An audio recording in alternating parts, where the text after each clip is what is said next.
नमस्कार, मैं राणा यशवंत आपका न्यूज़ इंडिया पर स्वागत करता हूं और आप देख रहे हैं न्यूज़ मास्टर। 18 मई 1980 अमेरिका के वॉशिंगटन राज्य में माउंट सेंट हेलेंस ज्वालामुखी फटा। इतना भयानक विस्फोट कि 600 वर्ग किलोमीटर के दायरे में सारा जंगल तबाह हो गया। लाखों पेड़ चंद मिनटों में खाक हो गए। धरती राख से ढक गई। वैज्ञानिकों ने कहा कि यहाँ अब दशकों तक जीवन लौटना मुश्किल है, लेकिन प्रकृति ने कुछ और ही तय कर रखा था। कुछ ही साल में राख के बीच से छोटे छोटे हरे पौधे निकलने लगे। जहाँ सब कुछ खत्म दिख रहा था, वहीं जीवन चुपचाप काम कर रहा था। सबसे पहले आई छोटी घासें, फिर जंगली फूल, फिर कीड़े, फिर पक्षी, फिर हिरन, और आज वही इलाका फिर से हरा भरा है। पेड़ खड़े हैं मीलों दूर तक, झीलें हैं, मछलियां हैं, जंगल सांस ले रहा है। प्रकृति ने फिर क्या सिखाया? विनाश अंत नहीं होता। कभी कभी वही नई शुरुआत की जमीन तैयार करता है। राख मिट्टी बनती है, मिट्टी बीज को थामती है, बीज जंगल बनाते हैं। जीवन का ये नियम अनवरत चलता रहता है। गिरना स्थायी नहीं होता, उगना स्वभाव है। हम इंसान कई बार एक नाकामी या सफलता से, या एक हादसे या एक नुकसान के बाद ये सोच लेते हैं कि सब खत्म हो गया, आगे शायद कुछ नहीं है। लेकिन कुदरत कहती है कि अगर जड़ बची है तो जंगल फिर उगेगा, क्योंकि उम्मीद बाहर से नहीं आती, वो हमारे अंदर ही छिपी होती है। इसलिए उम्मीद का दामन कभी नहीं छोड़िए, और कल कुछ नया होगा। आज जो है, जो अच्छा नहीं है, वो बदल जाएगा। इसके लिए हौसला भी रखिए। और अब बात करते हैं न्यूज़ मास्टर में उन 4 चैप्टर्स की, जिनमें अलग अलग स्टोरीज लेकर के आज हम आपके सामने आए हैं। और चैप्टर 1 में बात करेंगे एक और रईसजादे की, जिसकी मौज मस्ती ने एक परिवार के इकलौते चिराग को बुझा दिया, और नाबालिग होने के कारण उसको जमानत मिल गई। चैप्टर 2 में बात होगी आसमान के सिकंदर राफेल की। भारतीय सेना में 114 राफेल लड़ाकू विमानों की एंट्री होने वाली है। कैसे, किस तरीके से, यह सब हम आपको बताएंगे। और दुश्मनों का हार्ट यह पूरी की पूरी खेप कैसे फेल कर देगी। फ्रांस के साथ राफेल के अलावा क्या क्या और डील हो रही है, ये सारी जानकारी विस्तार से आज। चैप्टर 3 में बात होगी सुस्त सरकारी सिस्टम की। कानपुर में करोड़ों का अस्पताल बनकर तैयार है, लेकिन मरीजों की एंट्री बैन है। दावा था कि मार्च 2025 में ही अस्पताल शुरू हो जाएगा, लेकिन सिस्टम के चक्रव्यूह में वो कुछ यूं फंसा है कि खड़ा है तो बस खड़ा है, प्रतीक्षा कर रहा है मरीजों का या फिर अपने चलने का। चैप्टर 4 में बात होगी इमरान खान की, जिनके समर्थन में दुनिया भर से 14 क्रिकेट के पूर्व कप्तान पाकिस्तान सरकार को चिट्ठी लिख चुके हैं, लेकिन शहबाज शरीफ और मुनीर पर इसका असर होता लगता नहीं है। अब बात चैप्टर 1 की।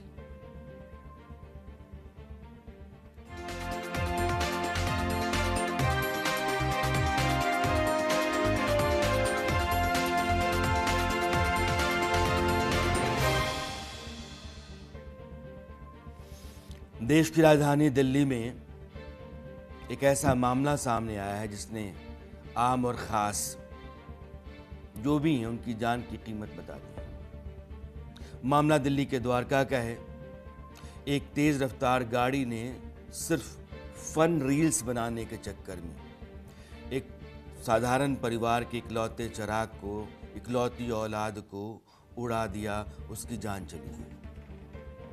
17 साल का एक नाबालिग लड़का स्कॉर्पियो से निकला सैर सपाटे के लिए, बहन के साथ रील बनाने के लिए, और जिस रास्ते से आ रहा था, मेन रोड में मिलने से लेफ्ट टर्न करते समय उसकी रफ्तार इतनी ज़्यादा थी कि आगे जो बाइक जा रही थी, इस बाइक पर वो 22-23 साल का साहिल नाम का लड़का सवार था, वो उड़ गया और वहीं उसकी जान चली गई। जब उसको अस्पताल ले जाया गया तो डॉक्टरों ने कहा कि इसकी मौत हो चुकी है। अब आप पूरी कहानी जानिए और सोचिए कि अगर जेब में तगड़ा मोटा पैसा है तो आप किसी को मार दीजिए, पैसा आपको बचा लेगा। यह एक बात है। और दूसरी बात यह है कि आपकी औलाद 16-17 साल की है और आप उसको गाड़ी दे रहे हैं, आप उसको सारी सुविधाएं, सहूलियतें, पैसा, रुपया सब कुछ दे रहे हैं क्योंकि आप मालदार बाप हैं। तो दरअसल आप अपनी औलाद को बिगाड़ रहे हैं। एक बच्चे को पोसने में, पालने में जो एहतियात गार्जियन को बरतना चाहिए, जो ध्यान रखना चाहिए, जिन बातों की मनाही अपने बच्चे के लिए बार बार होनी चाहिए, अगर सारे दरवाजे आपने खोल दिए हैं तो आप दुनिया के लिए, समाज के लिए खतरा तो पैदा कर ही रहे हैं, अपने आने वाले दिनों के लिए बड़ी मुसीबत भी मोल रहे हैं। द्वारका में 3 फरवरी को एक नाबालिग के स्कॉर्पियो, यानी कि स्कॉर्पियो चला रहा है, पापा ने दिया था, साहिल नाम के एक लड़के को उसने टक्कर मारी और इसमें साहिल की मौत हो गई। आरोपी नाबालिग था तो जुवेनाइल जस्टिस बोर्ड के पास उसकी पेशी हुई और ऑब्जर्वेशन होम में उसको भेज दिया गया। लेकिन 10 फरवरी को जुवेनाइल जस्टिस बोर्ड ने क्लास 10 की परीक्षा के लिए उसको जमानत दे दी कि ये बच्चा है और इसकी 10th का बोर्ड का एग्जाम है, इसलिए जमानत। अपने इकलौते बेटे को जिस माँ ने गंवाया है, जमानत मिल गई, लेकिन एक माँ का इकलौता बेटा चला गया और वो माँ सोशल मीडिया पर, टेलीविज़न चैनलों पर, जहाँ कहीं भी गुंजाइश बन रही है, अपने लिए इंसाफ मांग रही है। अपने बेटे के लिए वो लोगों से ये गुहार लगा रही है कि कम से कम आप मुझे सुने। इन्ना माकर उनका नाम है। उनकी बातें सुन करके किसी का भी दिल पसीज जाएगा, आप दहल जाएंगे, आपका कलेजा चाक हो जाएगा। आप उस माँ को एक बार सुनिए जिसने 22-23 साल के अपनी औलाद को यूं खो दिया।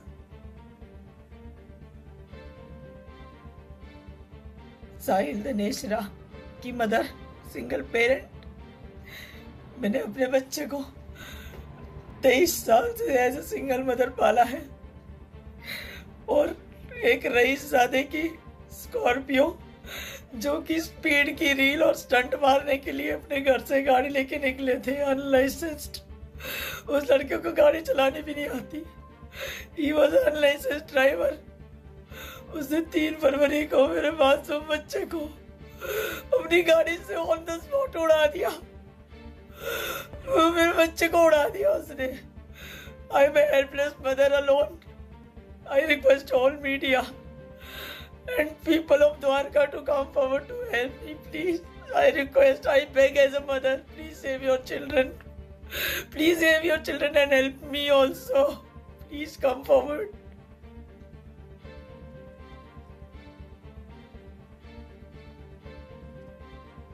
लाचारी, बेबसी, जो भी नाम दीजिए, लेकिन एक माँ हाथ जोड़ के कह रही है कि प्लीज कम फॉरवर्ड।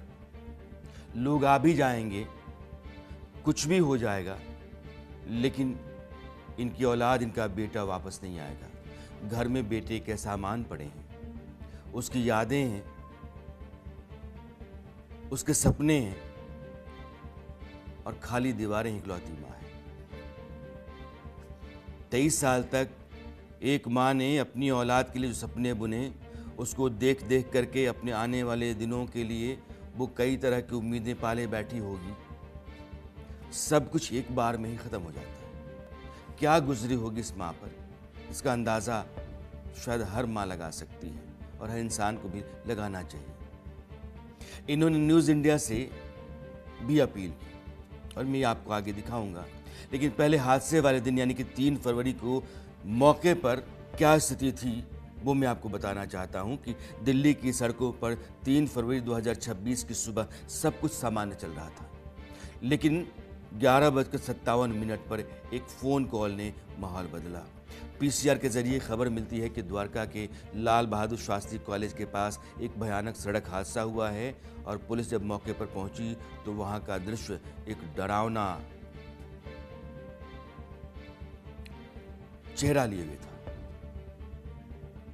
सड़क पर स्कॉर्पियो कार, एक डिजायर कार और एक मोटरसाइकिल बुरी तरीके से तहस नहस ध्वस्त। मोटरसाइकिल सवार साहिल सड़क पर बेसुध पड़ा था। जांच करने में पुलिस ने उसको मृत बताया। हादसे में टैक्सी ड्राइवर अजीत सिंह भी घायल हुआ, जिसे तुरंत आईजी अस्पताल में भर्ती कराया गया। जांच में सामने आया कि स्कॉर्पियो चला रहा लड़का 17 साल का नाबालिग था, जिसके पास ड्राइविंग लाइसेंस नहीं था। पुलिस के मुताबिक स्कॉर्पियो ने पहले सामने आ रही साहिल की मोटरसाइकिल को टक्कर मारी, फिर वो अनकंट्रोल हुआ, सड़क के किनारे खड़ी डिजायर कार से जाकर के भिड़ गई। वो कार भी बुरी तरह से क्षतिग्रस्त हुई। उसमें जो ड्राइवर था वो घायल हुआ, उसको बहुत चोटें आईं। उल्टी तरफ से अगर आप आ रहे हैं और बस आगे आ रही है, लड़का पीछे बस के है और आप जब इस तरफ से जा रहे हैं, बस के बगल से आप निकलते हैं और वो बस से किनारा लेकर के निकलना चाहता है, क्योंकि आदमी जानता है कि मेरी लेन में तो कोई सामने से नहीं आएगा, आप दूसरी तरफ जा रहे होंगे। लेकिन ये स्कॉर्पियो की रफ्तार इतनी ज़्यादा थी, उसी लेन में जिस लेन से लोग आ रहे हैं, आप उल्टा चल रहे हैं और जैसे ही उसने बस से बाहर अपनी बाइक निकाली, रफ्तार गाड़ी की इतनी ज़्यादा कि वो कुछ सोचता उससे पहले गाड़ी उड़ा दिया। वो गाड़ी स्कॉर्पियो आगे जाकर के फिर एक कार में टक्कर मारती है। पुलिस क्या कहती है, ये सुनिए। इसमें इनिशियली जो एक्यूज था व्हीकल, उसके ड्राइवर ने अपनी एज 19 साल बताई और हमने उस पर एफआईआर दर्ज कर ली। एफआईआर दर्ज होने के बाद इन्वेस्टिगेशन में उस जुवेनाइल, उसकी एज जो थी वो 18 साल से कम निकल कर आई। हमने इमीडिएटली उसको अप्रहेंड करके जेजेबी में प्रोड्यूस किया और उसके बाद उसको 3 तारीख से ऑब्जर्वेशन होम में भेज दिया गया। पता चला है कि 10 तारीख को उसको वहां से अंतरिम रिलीफ मिला है और उसके फादर को भी हमने बाउंड डाउन किया है एमवी एक्ट में और फर्दर उसको चार्जशीट भी करेंगे फादर को, और अभी इन्वेस्टिगेशन उसका चल रहा है। उसने अपनी उम्र बताई 19 साल, लेकिन बाद में पता चलता है कि 17 साल का है। कोई औलाद नाबालिग है और सड़क हादसे में अगर इस तरह से एक्सीडेंट करती है तो बाप को जाना पड़ता है, लेकिन 19 साल से 17 साल उसकी उम्र कैसे हो गई, यह भी सवाल है। इस हादसे ने एक बार फिर यह बताया है कि नाबालिग के जरिए गाड़ी चलाने के खतरे हैं और रोड पर वो चलता फिरता खतरा है।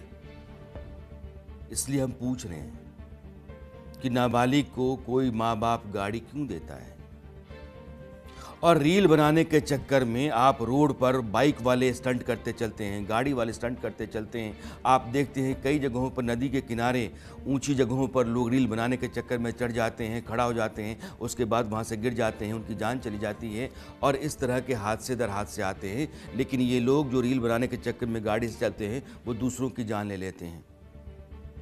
आपकी जान आपके चलते जाती है, बात समझ में आती है, गलत तो है, लेकिन आप किसी और की जान लेने के हकदार नहीं हैं, कहीं से भी नहीं। हमारी संवाददाता आंचल यादव जब पहुंची तो उस मां ने कैसे अपना हाल सुनाया, इसको सुनिए जरा। एक बार फिर से दिल्ली में हाई स्पीड ने एक युवा की जान ले ली और आज परिवार में खास करके साहिल की मां का रो रो कर बुरा हाल है। और देखिए, साहिल की फ़ोटो लेकर बैठी हुई हैं और साहिल के जो सपने थे वो भी इस कमरे में हमें दिखाई दे रहे हैं। और जैसे कि सामने लिखा हुआ भी है, obsession is the gonna be talent every time. ये ऐसे ऐसे लाइंस हैं जो कि मोटिवेट करती हैं कि आप जब भी इनको देखें तो आपको आपका सपना याद रहे। पीछे देखिए मेडल्स भी लगे हुए हैं और इसी तरीके से इस पूरे कमरे को ऐसे तैयार किया हुआ था साहिल ने कि उसको याद रहे उसको जीवन में क्या करना है। साहिल की माताजी हमारे साथ में है, फ़ोटो आपने ली हुई है। और इससे पहले भी हमने देखा कि कोई लग्जरी गाड़ियों ने कुछ निचले तबके के लोगों की भी जान ली थी हाई स्पीड के चलते। एक बार फिर ऐसी ही घटना जो है सामने आई है। इस बार आपका बेटा, क्योंकि घर परिवार में आपके और कोई है नहीं। हमारे 2 भी नहीं 3 परिवार, मेरी बहन, मेरा, मम्मी की साइड से और इन लॉस, इन 3 परिवारों का एक ही बच्चा था। हमारे पास एक ही बेटा था दोनों बहनों के पास। मेरा भी था, मेरी बहन का भी था। एक ही बच्चा था हमारी दुख तकलीफ के लिए। हम समझ सकते हैं मुश्किल है, बहुत संभाल पाना मुश्किल हो रहा है, लेकिन प्रशासन से क्या कहना चाहेंगे, क्योंकि हाई स्पीड के ऐसे तमाम मामले सामने आए लेकिन उसमें कोई इम्प्रूवमेंट, कोई बदलाव हम नहीं देख रहे हैं। हाँ, क्योंकि वो रईसों के हिसाब से कानून बने हुए ना, रईसों के लिए बने हुए कानून। यहाँ पे हमारे देश में रईसों के हिसाब से सब कुछ होता है। विजय माल्या पैसे लेके भाग जाता है, ट्रांसपोर्टर की औलाद मेरे जैसे बच्चे को उड़ा देती है, लग्जरी गाड़ियाँ 6-7 को कुचल देती हैं, BMW कुचल देती है, बाद में पैसे देके लोग चुप हो जाते हैं क्योंकि उनके पीछे परिवार होते हैं, उनके और बच्चे होते हैं, उनके पीछे और रोने वाले होते हैं, तो वो उनका मुंह देख के चुप हो जाते हैं। थोड़े दिन मीडिया में हाईलाइट होता है, उसके बाद सब ठंडा हो जाता है। मैं ठंडा नहीं होने दूंगी। मेरे पास एक ही था रोने के लिए, मेरे पास और कोई नहीं है। मेरे पीछे कोई नहीं है जिसका मुंह देख के मैं अब चुप हो जाऊं। मेरे पास कोई रीजन नहीं है, मेरी तो दुनिया खत्म है। आपको कैसे पता लगा कि ये हादसा हो गया है? तो ऑब्वियसली पुलिस का कॉल आया था मुझे, जहाँ पे उन्होंने एक्सीडेंट स्पॉट पे मुझे बुलाया था। पुलिस की कॉल आई थी, उन्होंने बताया कि ऐसे एक्सीडेंट हुआ है, यहाँ पे एक बाइक मिली है और एक लड़का है। वो जो रजिस्ट्रेशन नंबर था तो उसमें ऑल्टरनेट नंबर मेरा उन्होंने कहीं से निकाल के मेरे को कॉल किया था और पूछ रहे थे कि किसका कॉल है। क्या स्थिति थी उस पर? स्थिति, मैं अपने घर में खाना खा रही थी और मेरा बेटा वहाँ पे इनको एक्सीडेंट की हालत में मिला वहाँ पे, और स्कॉर्पियो ठुक गई थी क्योंकि वो तो भाग नहीं सकता था, वो गाड़ी तो हट नहीं सकती थी वहाँ से। एक्सीडेंट केस था तो वहाँ पे वो गाड़ी जो स्कॉर्पियो दूसरी गाड़ी में ठुकी हुई थी, तो ना तो इनकी स्कॉर्पियो ना वो आगे वाली कैब, ये दोनों ही भागने की हालत में तो नहीं थी, गाड़ियाँ चलने की हालत में तो थी नहीं, तो वो तो कुछ कर नहीं सकते थे, उसको हटा नहीं सकते था कोई भी वहाँ से। क्या सपने थे साहिल के?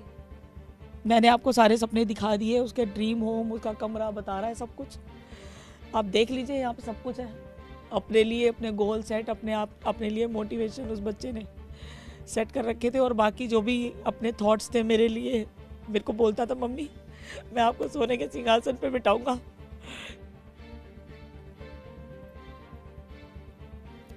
एक माँ अकेले अपनी औलाद को जिस तरीके से लड़ भिड़ करके पालती है, तकलीफ झेलती है, लेकिन सपने उसके साथ साथ जोड़ करके रखती है, तो बेटा बोलता है कि माँ मैं आपको सोने के पालने पे बिठाऊंगा। माँ को ये तकलीफ जिंदगी भर रहेगी जब तक सांस है। बेटा बाहर पढ़ना चाहता था, BBA कर रहा था, और वो इंग्लैंड जा कर के मैनचेस्टर से आगे कोर्स करना चाहता था। मैनचेस्टर यूनिवर्सिटी में एडमिशन फॉर्म भरना और बाकी डॉक्यूमेंटेशन काम करना वो कर रहा था। इस साल अगस्त में उसको इंग्लैंड पढ़ने के लिए जाना था, लेकिन उससे पहले घर से महज 200 मीटर की दूरी पर एक नाबालिग लड़के ने, जिसके माँ बाप ने उसका मन इतना बढ़ा दिया था कि वो स्कॉर्पियो गाड़ी लेकर के निकल जाता था। आप यह देखिए कि उस गाड़ी के खिलाफ 1-2 नहीं 13 चालान हो गए थे। आपको पता है कि यह चालान मेरे बेटे के ओवर स्पीडिंग के कारण है। जिस लड़के की उम्र नहीं हुई गाड़ी चलाने की, जिसके पास ड्राइविंग लाइसेंस नहीं है, वो गाड़ी चला रहा है और चालान आपके यहाँ ओवर स्पीडिंग के आ रहे हैं। उसके बाद भी आप उसको चाबी देते हैं, गाड़ी देते हैं चलने के लिए, और बहन के साथ निकलता है रील बनाने के लिए।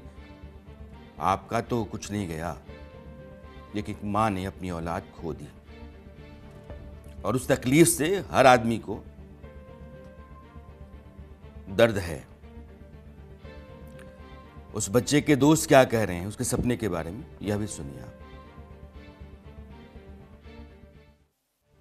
ये दुख तो मैं भी फील नहीं कर सकता, क्योंकि जो उसकी मम्मी फील कर रही हैं अभी, वो कोई नहीं समझ सकता। एक माँ का प्यार तो माँ का प्यार ही होता है, और एज अ सिंगल पेरेंट अभी बच्चा रेस करना आज के टाइम में बहुत ही मुश्किल है।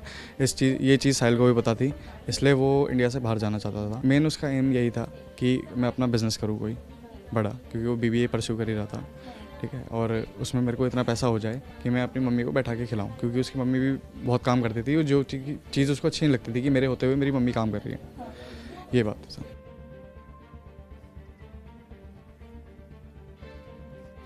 ये जब कभी भी आपका बच्चा गाड़ी लेकर निकलता है और तेज़ रफ्तार गाड़ी चलाने का उसका शौक़ है, तो ध्यान रखिए कि वो किसी भी दिन किसी माँ की औलाद को रौंद सकता है, किसी इंसान की जान ले सकता है। सड़क पर गाड़ी चलाना सहूलियत के लिए है, ना कि लोगों की जान के लिए आफत बनने के लिए है। यह अनुशासन है और इसका पालन सबको करना चाहिए। और जितने माँ बाप हाल में आपने देखे हैं कि महंगी महंगी गाड़ियाँ लेकर के बेटियाँ निकलते हैं, उसके बाद वो जा कर के लोगों को रौंद डालते हैं और फिर होता है कि आप पैसे के बूते अपने बच्चे को बचा ले जाएं। जो लोग रौंदे गए, जिन्होंने अपना खोया है, वो फिर रोते रहते हैं, लड़ाई लड़ते रहते हैं, इंसाफ की गुहार लगाते रहते हैं और उनके हिस्से में फिर एक सन्नाटा आता है। और जो उन्होंने गंवा दिया है, उस गंवाने के चलते जो घाव उनके भीतर रह जाता है, नासूर बनकर उम्र भर चलता रहता है। इसलिए हर गार्जियन के लिए सबक है कि आप अपनी औलाद को अनुशासित कीजिए, ठीक से पालिए, लफंगा मत बनाइए, आवारा मत बनाइए और रील के चक्कर में उसको इतना मतवाला मत बनाइए कि वो जाकर के किसी माँ की औलाद को रौंद दे। और तब जब उसके पास गाड़ी चलाने की ना उम्र थी, ना लाइसेंस। ये गलत है। और अब बात उस डील की जो हिंदुस्तान और फ्रांस के बीच में हो रही है। ऑपरेशन सिंदूर में राफेल को लेकर के कई तरह के भ्रम पैदा किए गए थे, लेकिन इसमें 1% भी सच्चाई होती तो भारत आज फ्रांस के साथ राफेल को लेकर के इतिहास की अब तक की सबसे बड़ी डील नहीं कर रहा होता, डिफेंस डील। फ्रांस के राष्ट्रपति भारत के दौरे पर हैं और प्रधानमंत्री नरेंद्र मोदी से उनकी मुलाकात हुई और दोनों देशों के बीच में 114 राफेल लड़ाकू विमानों का सौदा हो रहा है और यह सौदा 3.25 लाख करोड़ रुपए में होने जा रहा है। फ्रांस के राष्ट्रपति इमैनुअल मैक्रों भारत में 3 दिनों के लिए हैं और इसी दौरे के तहत यह डील होने जा रही है।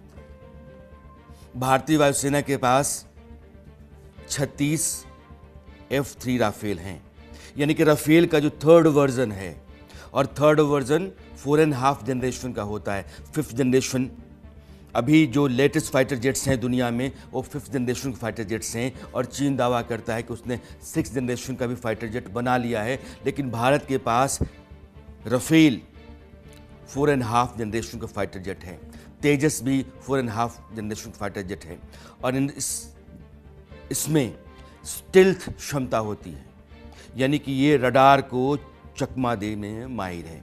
परमाणु हथियार ले जा सकता है और दुश्मन के ठिकाने पर वो उसको दाग सकता है। जो 4th वर्जन होगा इस पीढ़ी का, यानी कि F4 पीढ़ी के विमान होंगे राफेल के, वो 5th जनरेशन के प्लेन कहे जा रहे हैं। अगर स्टैंडर्ड के हिसाब से देखें तो F5 राफेल असल में 5वीं पीढ़ी के फाइटर जेट्स होंगे।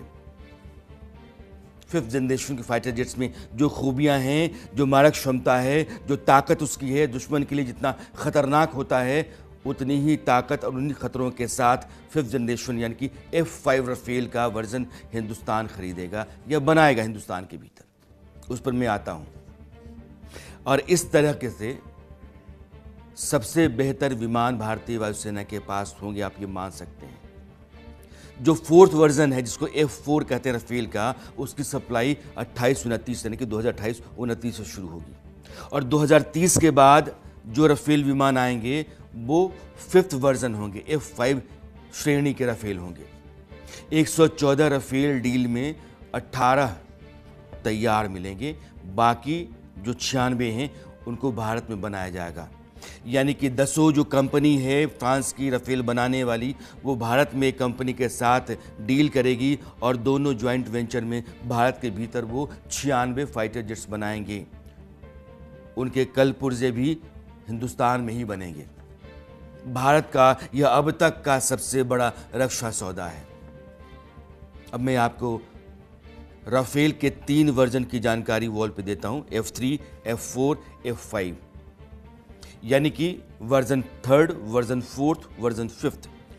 और इसको समझने के लिए, चूंकि हिंदुस्तान की ताकत राफेल से बढ़ेगी और 114 राफेल आ रहे हैं, तो जो F3 है ये थोड़ा सा पहले का है, लेकिन पूरी तरीके से ऑपरेशनल वर्जन में है। और हिंदुस्तान के पास जो राफेल आए पहली पात में, पहली खेप में, वो F3 वर्जन के थे। F4 वर्जन को अपग्रेड किया गया है और F3 का ये अपग्रेडेड वर्जन है। और F5 उसको और अपग्रेड किया जा रहा है, यानी कि 5th जनरेशन के फाइटर जेट्स के बराबर, यानी कि 5th जनरेशन का ही फाइटर जेट जो राफेल का होगा वो है F5 राफेल, और अभी डेवलपमेंट फेज में है। हिंदुस्तान को जब मिलेगा 2030 के बाद। खबरों के मुताबिक जो सुपर राफेल है, इस ग्राफिक्स को जरा चेंज कीजिएगा आप PCR, तो F3 Rafale air to air और एयर टू ग्राउंड हमले में सक्षम है, यानी कि हवा से हवा में विमानों को मार सकता है और नीचे ज़मीन पर जो टारगेट है उसको वो ध्वस्त कर सकता है। F4 ज़्यादा एडवांस और रडार और सेंसर सिस्टम के साथ है। हालांकि रडार सेंसर इसमें भी है, लेकिन ये एडवांस वर्जन होगा।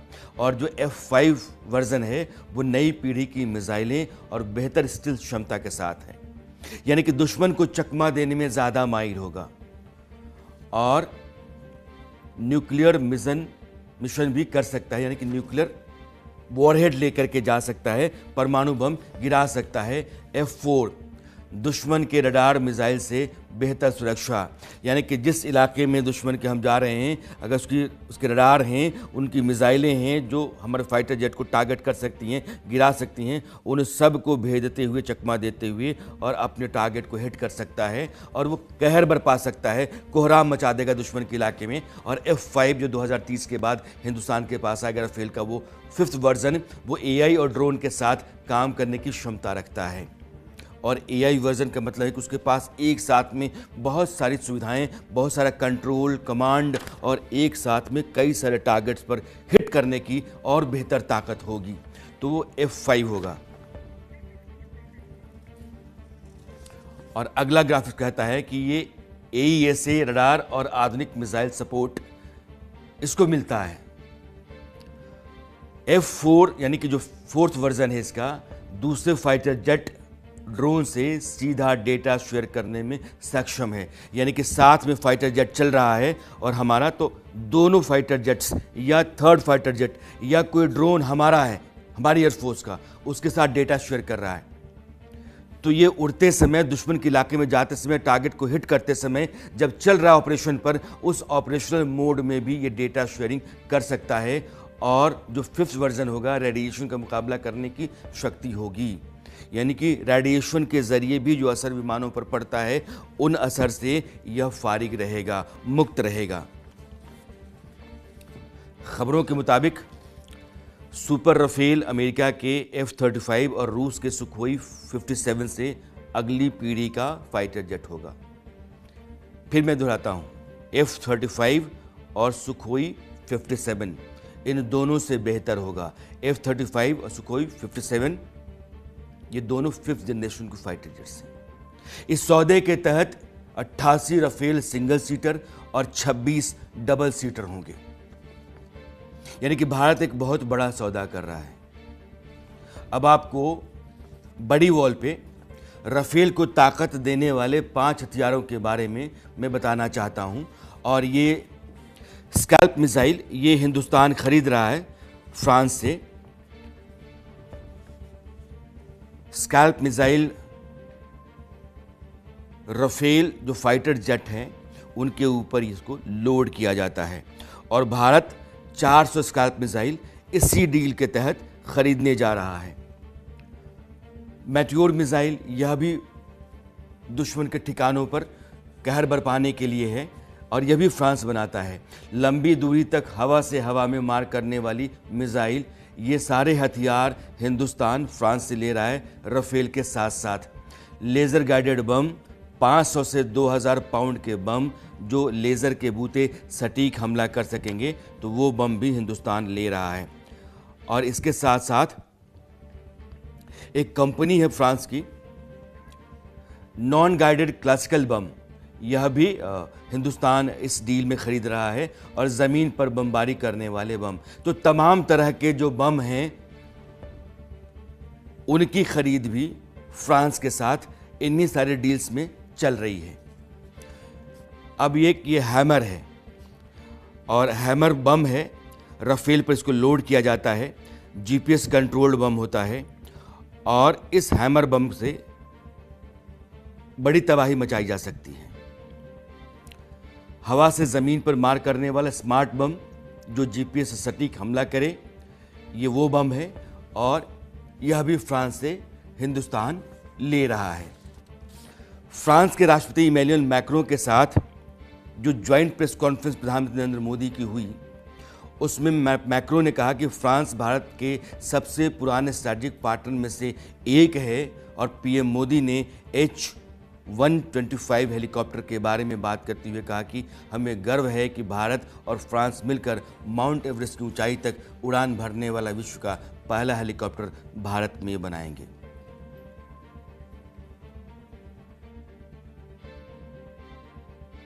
हमें गर्व है कि भारत और फ्रांस मिलकर माउंट एवरेस्ट की ऊंचाइयों तक उड़ान भरने वाला विश्व का एकमात्र हेलीकॉप्टर भारत में बनाएंगे और ये पूरे विश्व को एक्सपोर्ट भी करेंगे। यानी India France partnership knows no boundaries. It can reach from deep oceans to the tallest mountain. Friends, वर्ष 2026 भारत और यूरोप के संबंधों में एक टर्निंग पॉइंट है। कुछ ही दिन पहले हमने यूरोपियन यूनियन के साथ भारत के इतिहास का सबसे बड़ा और महत्वाकांक्षी फ्री ट्रेड एग्रीमेंट किया।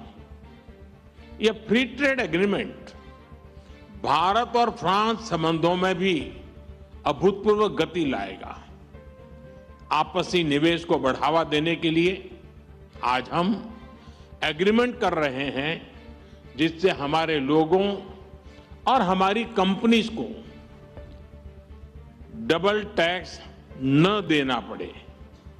इन सभी पहलों से आपसी ट्रेड, इन्वेस्टमेंट और मोबिलिटी को नई ऊर्जा मिलेगी और यही शेयर्ड प्रॉस्पेरिटी का रोड मैप है। Friends, India France year of innovation के लॉन्च से अब हम अपनी स्ट्रेटेजिक साझेदारी को पार्टनरशिप ऑफ द पीपल बनाने जा रहे हैं। फ्रांस के साथ कितनी बड़ी डील हो रही है, आपको इसका अंदाज़ा अब लग रहा होगा। यानी कि 114 राफेल आप खरीद रहे हैं, उसके अलावा बम मिसाइलें भी आप खरीद रहे हैं, जैसे कि स्कैल्प मिसाइल या हैमर बम। इसके अलावा हेलीकॉप्टर भी दोनों देश मिलकर के बनाएंगे।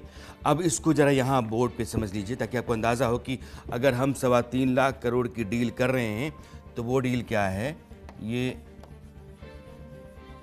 इंडो फ्रेंच डील, इसमें पहला जो है आपने देखा कि हम 114 राफेल ले रहे हैं। भारत के पास जो फाइटर जेट्स चाहिए वो चाहिए 42 स्क्वाड्रन। एक स्क्वाड्रन में 18 फाइटर जेट्स होते हैं। अभी हमारे पास 29 स्क्वाड्रन है, यानी कि हमको कम से कम 13 स्क्वाड्रन चाहिए, यानी कि 180 18 54 230-40 के आसपास विमान हमको चाहिए, क्योंकि 29 स्क्वाड्रन और 42 स्क्वाड्रन के बीच में अंतर जो है वो 13 स्क्वाड्रन का है। एक स्क्वाड्रन विमान 18 होते हैं फाइटर जेट्स। तो इसलिए 114 राफेल हिंदुस्तान खरीद रहा है, यानी कि बड़ी कमी की भरपाई हो रही है। और ये फाइटर जेट्स जो हैं वो 5th जनरेशन के फाइटर जेट का मुकाबला करेंगे जो 2030 के बाद आ रहे हैं। तो अमेरिका, रूस और चीन, यह 3 देश जो बनाते हैं 5th generation fighter jets. Hindustan के पास भी फ्रांस का जो 5th वर्जन होगा राफेल का, वो वही काम करेगा। तो यह तो हो गया एक। अब आप देखिए कि इसके अलावा क्या है। जो प्रधानमंत्री कह रहे हैं कि हम इसके अलावा हेलीकॉप्टर ले रहे हैं, तो ये LUH यानी कि लाइट यूटिलिटी हेलीकॉप्टर, हिमालय की चोटियों तक जाकर के ये हेलीकॉप्टर अपना काम कर सकते हैं। इनकी बहुत ज़रूरत हिंदुस्तान को रही है। और ये जो LUH है, जो चीता और चेतक हमारे हेलीकॉप्टर अभी तक रहे हैं, इन दोनों को ये रिप्लेस करेंगे। पुराने हमारे हैं चीता और चेतक। इसके अलावा जो बॉम्ब हिंदुस्तान फ्रांस से ले रहा है, मैंने आपको बताया, उसमें हैमर बॉम्ब है,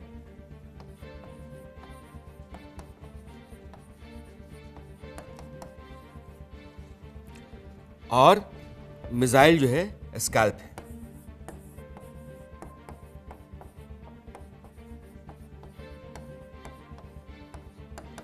और भारत की जो रक्षा ज़रूरतें हैं उनको बहुत हद तक हिंदुस्तान इस डील में पूरा कर रहा है। बल्कि नेवी के लिए जो राफेल चाहिए फाइटर जेट, उनकी डील भी इसी दौरान हो रही है। तो दोनों देशों के बीच में स्पेशल ग्लोबल पार्टनरशिप लेवल, यानी कि जो पार्टनरशिप है ये ग्लोबल लेवल की पार्टनरशिप मानी जाए, इस तरह से इसको तैयार किया जा, डील को उस ऊंचाई पर पहुंचाया जा रहा है। अब इसमें एक बात जो मैं आपको बताना चाहता हूं, और वो भी ज़रूरी है, कि रूस कहाँ गया और फ्रांस के साथ हिंदुस्तान के कैसे जो डिफेंस डील्स हैं वो बढ़ती चली जा रही हैं। एक डेटा कहता है कि भारत और रूस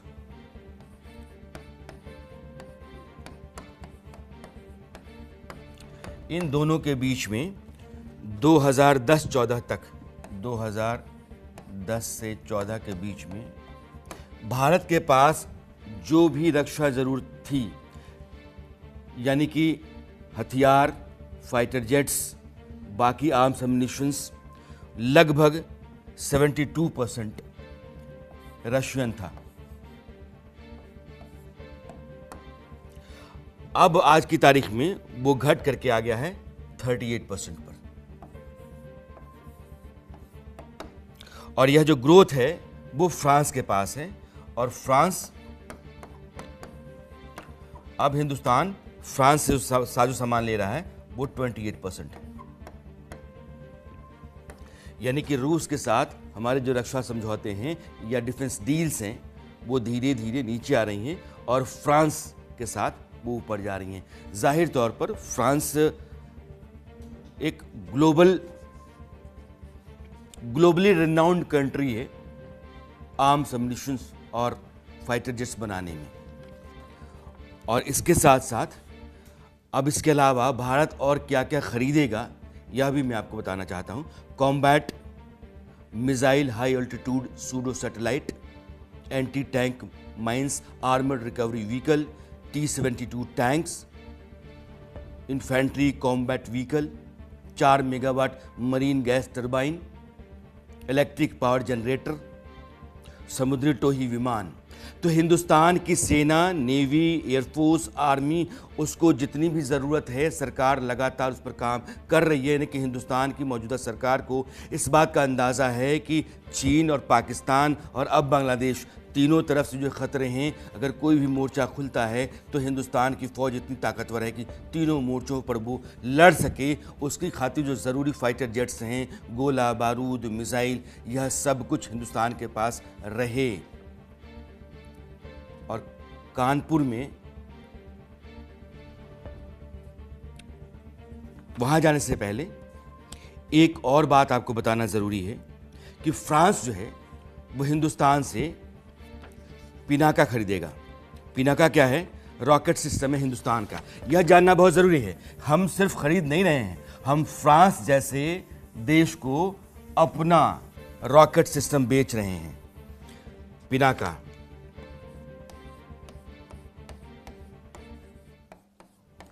और ये मल्टी बैरल रॉकेट लॉन्चर है। और जो हमारे पास डेटा है वो कहता है कि इस मल्टी बैरल रॉकेट लॉन्चर से एक बार में 44 सेकेंड में एक लॉन्चर 12 रॉकेट दागता है। 44 सेकेंड एक लॉन्चर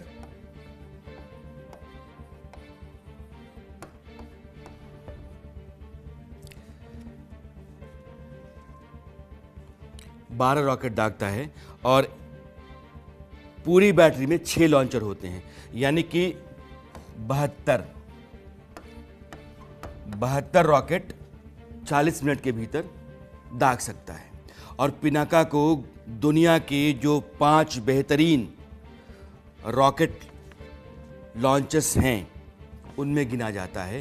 फ्रांस इसको खरीद रहा है क्योंकि उसके पास जो रॉकेट लॉन्चर सिस्टम है वो पुराना पड़ गया है और उनको रिप्लेस करना चाहता है वो पिनाका से। तो जो ग्लोबली रिनाउंड कंट्री है fighter jets, arms, ammunitions, missile बेचने में, वो हिंदुस्तान के रॉकेट लॉन्चर को खरीद रही है, पिनाका को। ये हिंदुस्तान की कामयाबी है। और अब चलते हैं कानपुर। कानपुर में आपको इसलिए ले चलना चाहता हूं क्योंकि हिंदुस्तान के भीतर हमारे आपके पैसे से जितनी चीज़ें बनती हैं वो हमारे आपके लिए बनती हैं, लेकिन वो किस हाल में रहती हैं और उनके साथ क्या होता है जानना बहुत ज़रूरी है। और कानपुर इसकी ताज़ा बानगी है। कानपुर में 45 करोड़ रुपए की लागत से 100 बेड का एक सरकारी अस्पताल 1 साल से अधिक समय से बंद पड़ा है। 45 करोड़ लगे, 1 साल से वो तैयार है लेकिन बंद है। बिल्डिंग पूरी तरीके से तैयार होने के बावजूद ना तो वहाँ इलाज शुरू हुआ, ना स्टाफ की तैनाती हो पाई। जो वहाँ के लोकल लोग हैं वो सवाल उठा रहे हैं कि जब अस्पताल तैयार है तो मरीजों को कब आने को मिलेगा, इलाज कब होगा।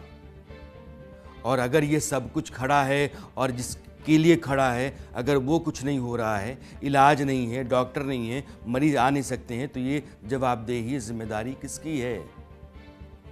हेल्थ सिस्टम की ज़मीनी हकीकत एक बार फिर सवालों के घेरे में है। हमारे यहाँ योजनाओं पर अस्पताल बनते हैं, तैयार हो जाते हैं, ठेका दे दिया जाता है, कमीशन चला जाता है, लेकिन अस्पताल की जो भूमिका है और हेल्थ सेक्टर में उसके ज़रिए जो बेहतरी आनी चाहिए उसकी फिक्र नहीं है। पैसा आ गया सब जगह। मार्च 2025 में अस्पताल का उद्घाटन हुआ, मार्च आ रहा है अब। इसके बाद भी सिर्फ तारीख पर तारीख सामने आ रही है, इसका उद्घाटन नहीं हो सका है। और आप बिल्डिंग सामने देखिए, 45 करोड़ लग गए हैं। विडंबना ये है कि जिस वक्त किदवई नगर में इस अस्पताल की नींव रखी गई थी, उसी समय ठीक बगल में बीजेपी दफ्तर की नींव भी रखी गई थी। आज बीजेपी का आलिशान दफ्तर पूरी तरह से चालू है। मंत्री, सांसद, विधायक रोजाना आते जाते हैं, लेकिन चंद कदमों की दूरी पर अस्पताल मरीजों का इंतजार कर रहा है, बंद है। और दोनों तस्वीरें आपके सामने हैं। अगर राजनीति के रास्ते सत्ता तक जाते हैं, जनता की खातिर जाते हैं, तो जनता को लेकर के आपकी जो जिम्मेदारी है, जवाबदेही है, आपका दायित्व है, वो पहले पूरा क्यों नहीं होता है? वो इमारत खड़ी है, उसको अस्पताल कहते हैं, और वो बिल्डिंग चमाचम है, लोग आ रहे हैं जा रहे हैं, भीड़ लगी हुई है, उसको बीजेपी दफ्तर कहते हैं। बीजेपी दफ्तर ज़रूरी है या अस्पताल ज़रूरी है? और ये तब है जब उत्तर प्रदेश में बीजेपी की सरकार है, स्वास्थ्य मंत्री ब्रजेश पाठक डिप्टी सीएम हैं। ऐसे में ये सवाल कहीं बड़ा और गंभीर हो जाता है। इस मामले में जब कानपुर के सीएमओ से हमारी टीम ने बात की तो उन्होंने माना कि अस्पताल की बिल्डिंग तैयार है, कुछ मशीनों के लिए फंड भी मिला है, लेकिन मैन पावर की, डॉक्टर्स की, नर्स की, स्टाफ की जो कहते हैं, उसके लिए बजट अब तक सैंक्शन नहीं हुआ है। ऑपरेशन थिएटर, ऑक्सीजन पाइपलाइन और ज़रूरी जो संसाधन होते हैं, उनके बिना अस्पताल कैसे चलेगा? आप सीएमओ साहब कह तो ठीक रहे हैं, लेकिन अस्पताल केवल बिल्डिंग थोड़े है, और जब पैसा सैंक्शन होता है तो इन सब मद में भी पैसा सैंक्शन होता है, खाली बिल्डिंग बनाने के लिए नहीं होता है। सीएमओ के मुताबिक शासन को कई बार पत्र लिखा जा चुका है, लेकिन फाइलें अब भी अटकी हुई हैं। आपको बता दूं, कानपुर के बड़े सरकारी अस्पताल हैलेट और एलपीएस कार्डियोलॉजी पहले से ही ओवर क्राउडेड हैं। वहाँ इलाज कराना किसी जंग से कम नहीं है। ऐसे में नया 100 बेड का अस्पताल शहर के मरीजों के लिए बड़ी राहत बन सकता है अगर ये चल पाए, मगर ये राहत सिर्फ कागज पर है, क्योंकि अस्पताल बना हुआ है। अब हमारे संवाददाता उपेंद्र अस्थाना मेरे साथ अभी जुड़ गए हैं। उपेंद्र, बहुत लंबे समय से, साल भर हो गया इस बिल्डिंग को बने हुए। कानपुर में जो सरकारी अस्पताल है वहाँ की हालत आप जानते हैं, देखते हैं, मुझे भी अंदाज़ा है। सरकार क्या कहती है? ब्रजेश पाठक हाल ही में आए थे, उनसे पूछा गया होगा क्यों है ऐसा?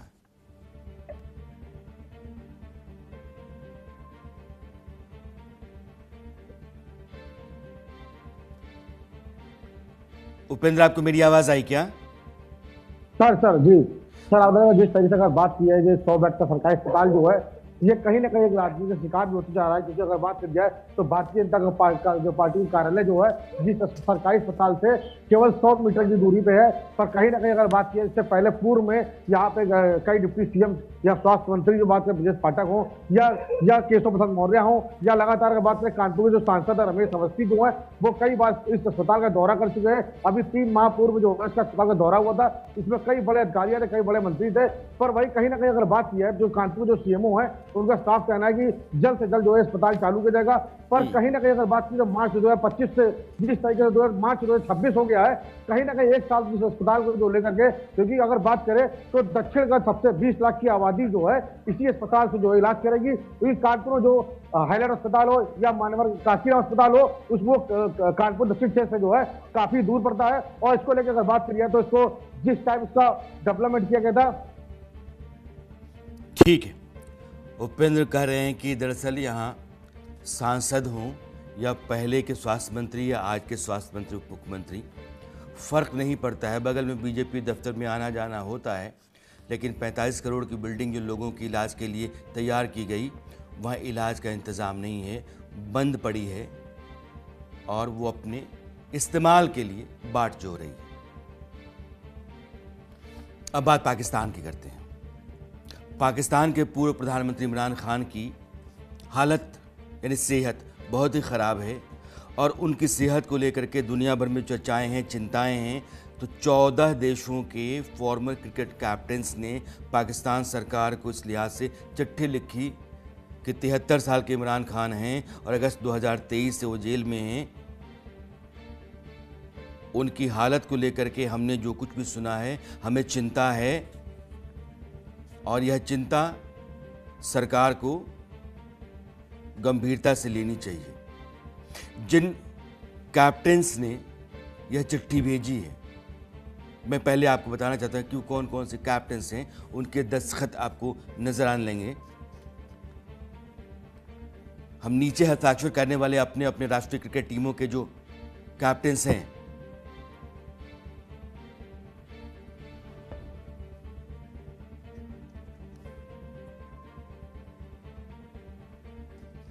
ये ग्राफिक्स आप पढ़ सकते हैं जो चल रहा है।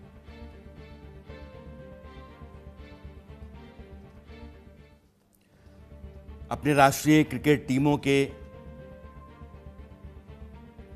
Mic Atherton, Nasser Hussain, David Gower England के कैप्टन रहे, माइक ब्रेयरली,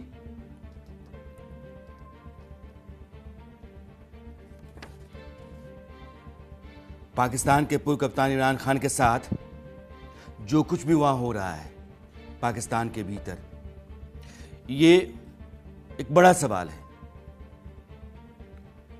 जितने लोगों ने, जितने कप्तानों ने दस्तखत किए हैं अपने अपने राष्ट्रीय क्रिकेट टीमों के लिए,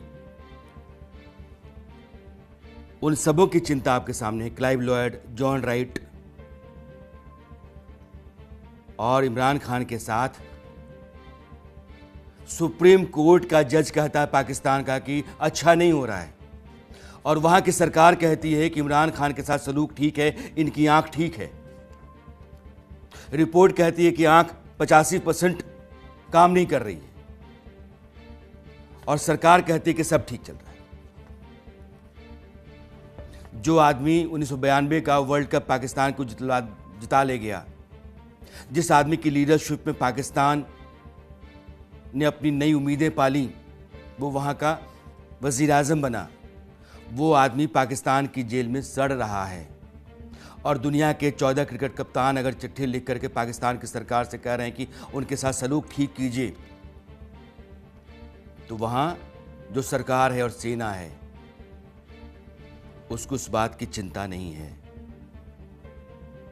इमरान खान एक मुश्किल वक्त से गुजर रहे हैं और पाकिस्तान का जो इतिहास है वो ये कहता है या इस बात का इशारा करता है कि किसी न किसी दिन खुदा न खास्ता खबर आ सकती है कि इमरान खान को मार दिया गया या इमरान खान की जान चली गई, उनका निधन हो गया जेल में। हैरत की बात यह है कि इस चिट्ठी पर किसी भी पाकिस्तान के फॉर्मर कैप्टन ने दस्तखत नहीं किए। हालांकि पिछले हफ्ते वसीम अकरम, वकार यूनुस और शाहिद अफरीदी समेत कई पाकिस्तानी क्रिकेटर्स ने सोशल मीडिया पर इमरान खान के लिए बेहतर इलाज की मांग की। इमरान खान 1992 में वर्ल्ड कप जीतने वाली पाकिस्तान टीम के कप्तान थे, क्रिकेटर से नेता बने। एक आंख लगभग 85% रोशनी गंवा चुकी है। यह खुलासा पाकिस्तानी सुप्रीम कोर्ट के आदेश पर जांच में हुआ। सुप्रीम कोर्ट की तरह से नियुक्त वकील सलमान सफदर ने अपनी रिपोर्ट में बताया था कि इमरान खान जेल प्रशासन से कई महीनों आंखों में धुंधलापन होने की शिकायत कर रहे थे, कई महीनों से। अक्टूबर 2025 तक उनकी नज़र सामान्य थी, लेकिन अक्टूबर 2025 के बाद दाईं आंख की रोशनी जाने लगी और अब लगभग जा चुकी है। और जितनी चिट्ठियां जा रही हैं फॉर्मर कैप्टन्स की, वो इसीलिए कि इमरान खान के साथ सलूक ठीक हो, उनका इलाज किया जाए। और पाकिस्तान के भीतर जिस बात का डर उनको है, वो डर उनके सामने कभी नतीजे के तौर पर ना आया है। दरअसल यह चिट्ठी भी इस बात का संकेत दे रही है। और रूस यूक्रेन के बीच लगभग 4 साल से युद्ध चल रहा है। लेकिन क्या आप जानते हैं सबसे छोटा युद्ध किस देश के बीच में हुआ? 1896 में इंग्लैंड और जांजिबार के बीच सबसे छोटी जंग, जो सिर्फ 38 मिनट चली और जांजिबार ने सरेंडर कर दिया। ये आज की सूचना है। और चलते चलते वीडियो के साथ मैं आपको छोड़े जाता हूँ। आज नेपाल के उपराष्ट्रपति राम सहाय यादव को देखिए, वो अपने गांव गए हैं, गांव में पंप चलाकर पानी पी रहे हैं और गांव वालों से मिल रहे हैं। नेपाल के उपराष्ट्रपति अपने गांव में। और अब मुझे दीजिए विदा, नमस्कार।